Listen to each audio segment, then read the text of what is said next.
Live from our Tasmanian headquarters, this is Southern Cross News with Rachel Williams. Good evening, everyone. First tonight, guests and staff have made a lucky escape after the hotel they were staying in was engulfed by flames early this morning. The Bronte Park village in the state's Central Highlands has been completely destroyed, with still no indication of what started the inferno. When fire crews arrived just after 7 this morning, this is what they were up against. Essentially powerless in stopping the fiery inferno engulfing the community icon. Their only choice was to protect nearby houses. So we couldn't really do nothing about it, so we took our truck up the back behind the structure and tried to stop the fire from spreading through the homes and houses at the back. Just under an hour later and crews had gained the upper hand, able to bring the fire under control. All staff and guests have been accounted for. I was told there was 6 guests and the owner and couple of staff. They all got out of safety, they got evacuated. Bronte Park was built in the 1940s as a construction village by the Hydroelectric Commission. Since then, it's been owned and managed by several families and was recently advertised for sale, but was withdrawn. They had a fair-sized bar, a conference room, a large dining room out the back and 20 or 30 rooms on this end of it. So she had a fair-sized conference. Fire crews say nothing is salvageable, with the total damage bill still unknown. The value of the property was approximately $1.5 million.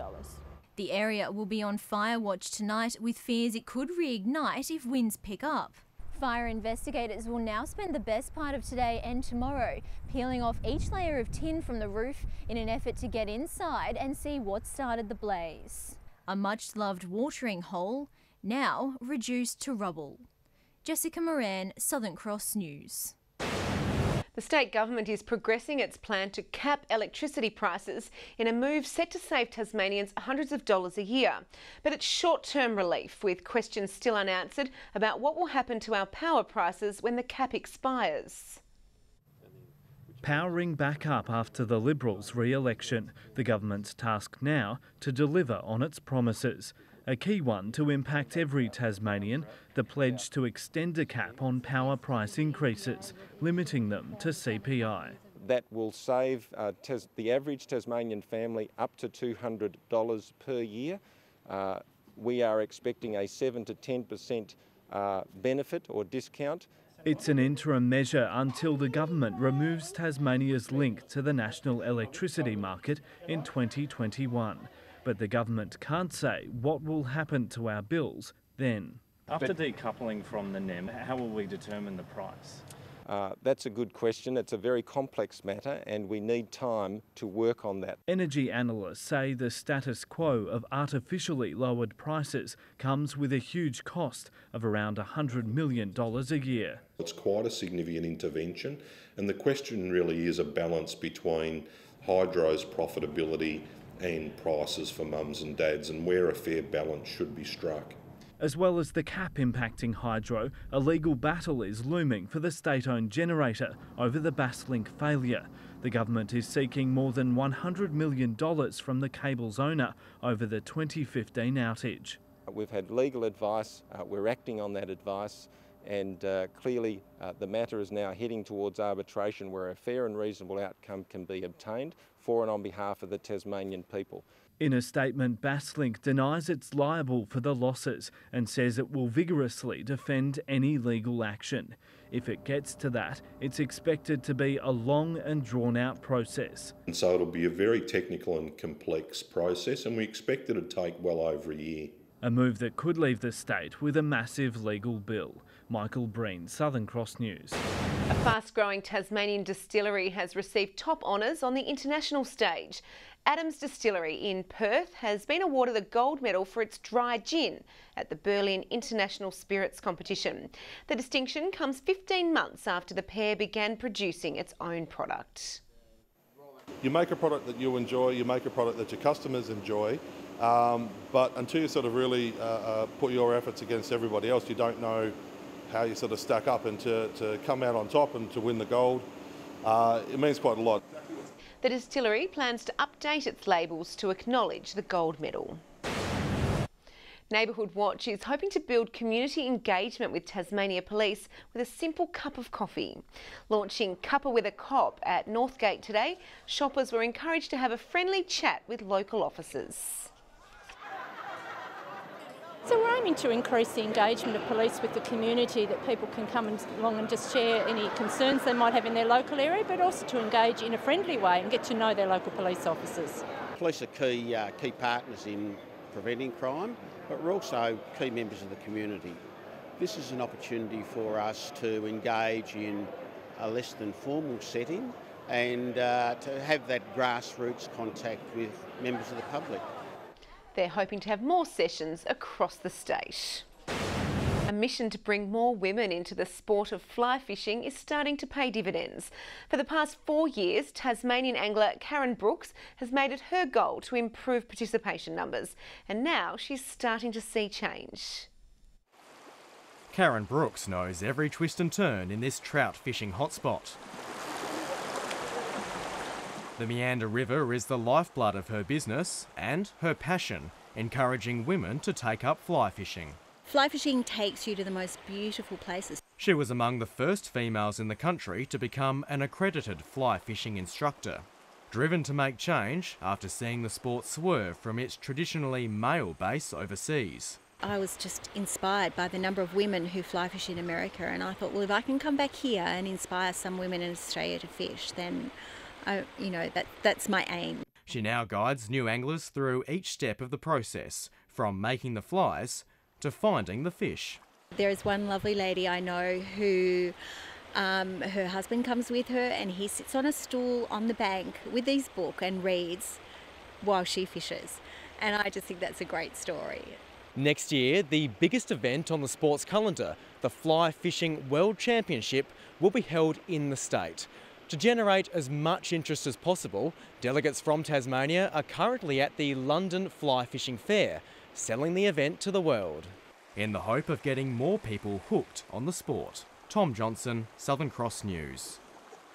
Students across the state have taken to pedal power for a national ride to school day. It was marked with fun activities and human-powered smoothies, encouraging children to get active. Some local schools are introducing measures like active pathways, which include colourful stickers. They're on footpaths and they remind children of just how long it is to go to school. 5 minutes to go, 3 minutes to go. It's a great way to encourage children to ride, walk and scoot to school. More than 500,000 students have participated in the event countrywide. New arrivals to Tasmania are being encouraged to get active in the water through the My Swim to Sport program set up by Multicultural Youth Tasmania. The 16-week program teaches water skills and develops confidence, as well as helping migrants and refugees to get involved in the community. Most of them are in zero level, so they don't know anything about swimming. Some of them had fear of the water at the beginning when we have started. But right now I'm really proud of all of them because they are facing their fears and they are improving very well. We got a good teacher, and we're learning little bit. Before I knew I can save my life just doing like this. So now I can swim a little bit more, better than before. The program is proving popular and has a wait list. The CSIRO is deploying sailing drones from Hobart on a mission around Australia and into the Southern Ocean. The autonomous crafts can avoid other ships that have tracking enabled, but icebergs could prove to be the real problem. A strange-looking vessel setting sail on the Derwent this afternoon. With no one on board, it's steering itself and being directed from shore. So it gives us the ability to reach places that we couldn't easily reach before. It's a game changer for safety because it gets our people out of harm's way. It's one of the CSIRO's new sail drones out for testing before being deployed. The autonomous wind-driven craft is fitted with a multitude of sensors capable of sending data back to scientists about water temperatures, salinity and ocean chemistry. They can be deployed for months and in the same location, so we can understand how the changes might be progressing with seas and they can be redeployed at different locations. After calibration and testing, the drones will set off from Hobart, one of the targets, Tasmania's east coast, which has seen rapid temperature increases. It's causing major changes in ecosystems, and this allows us to go and do to get much better coverage for longer periods to understand how the environment's changing. A key test will be the journey down to the wild Southern Ocean. The drones can avoid ships with AIS tracking, but icebergs are a different story. Icebergs are the one thing we can't avoid, so we don't have any see and avoid technology. So if the iceberg is not transmitting AIS, which it is obviously not, we might hit it. Testing the waters for more research missions. Michael Breen, Southern Cross News. Now look at the day's business and finance news with thanks to Tasplan, your local super fund. Australian shares have closed sharply lower following falls on Wall Street and across the region as US President Donald Trump threatened Australia's largest trading partner, China, with trade tariffs. The ASX 200 index has dropped by 116.5 points. And a short time ago, the Australian dollar was trading at 77.11 US cents and 106.73 New Zealand cents. Despite sultry conditions in Brisbane, day one of the Sheffield Shield Grand Final between Tasmania and Queensland was abandoned without a ball being bowled. The outfield at Allan Border Field was still too wet. Meantime, a century from Caleb Jewell has helped North Hobart along to a first innings total of 195 after day one of the Premier League final with Clarence. Now in bat, a short time ago, North Hobart got off to a sluggish start with the bat, losing several early wickets before Jewell steadied the ship, facing more than 200 balls for the day and notching up 107 to help salvage the side's innings. Play resumes at 10 o'clock tomorrow morning. Well, it's shaping up to be one of the most competitive seasons in the NPL's recent history, with several clubs gunning for the tag of premiership favourite. Following their 3-goal win over the Rangers, the Warriors will get a true indication of where they're at when they take on a red-hot Devonport this weekend. After losing star striker Jakob Sklenar to the Zebras in the off-season, Olympia responded in the best way possible with a 5-2 win over the Rangers in round one. We're still kind of gelling a little bit, but there's definitely quality on the team. It was Johnson's first taste of the NPL, with the American coming into the league along with a string of other fresh international talent, making for what could prove the most exciting and competitive season to date.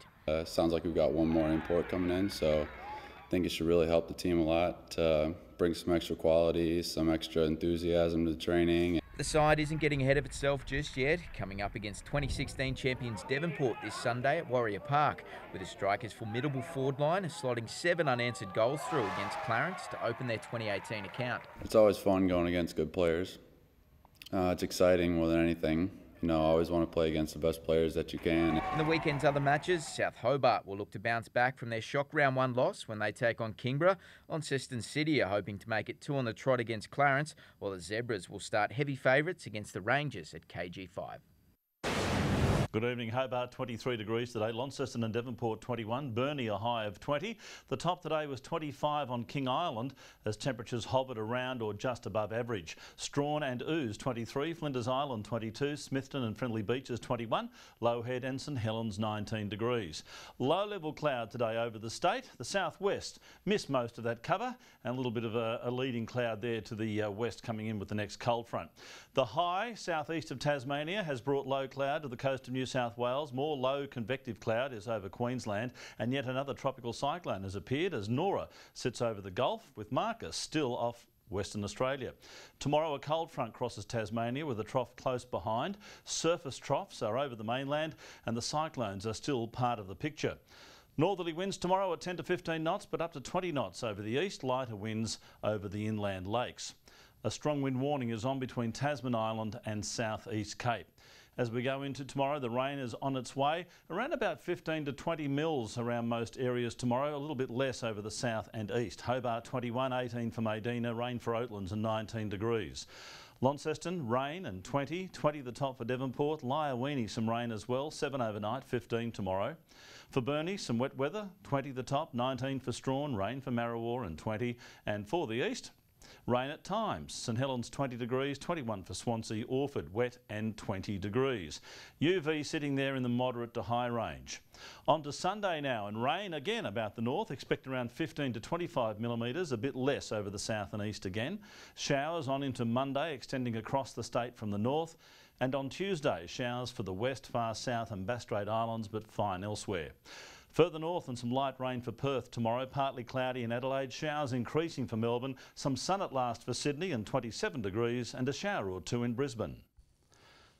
And mostly clear at the moment in Hobart, 21 degrees, Launceston 19 and cloudy and 18 and clear in Devonport. The weather is going to play a big part this weekend in all the cricket grand finals going on. After North Hobart scored 195, Clarence are 4 for 84 in reply. Lots of things happening in the north in the Cricket North grand final. South Launceston only scored 88 and in reply Westbury are 5 for 50 and Devonport were all out for 126 in the Cricket North West grand final and in reply in the run chase, Latrobe are 1 for 8. Rach, very interesting scores at the moment. You never cease to amaze me with your cricket knowledge. Thank you for that, Murph. Well, that's all your news for now. I'll be back later with updates. Thanks for joining us. Good night. Did I mention non-government?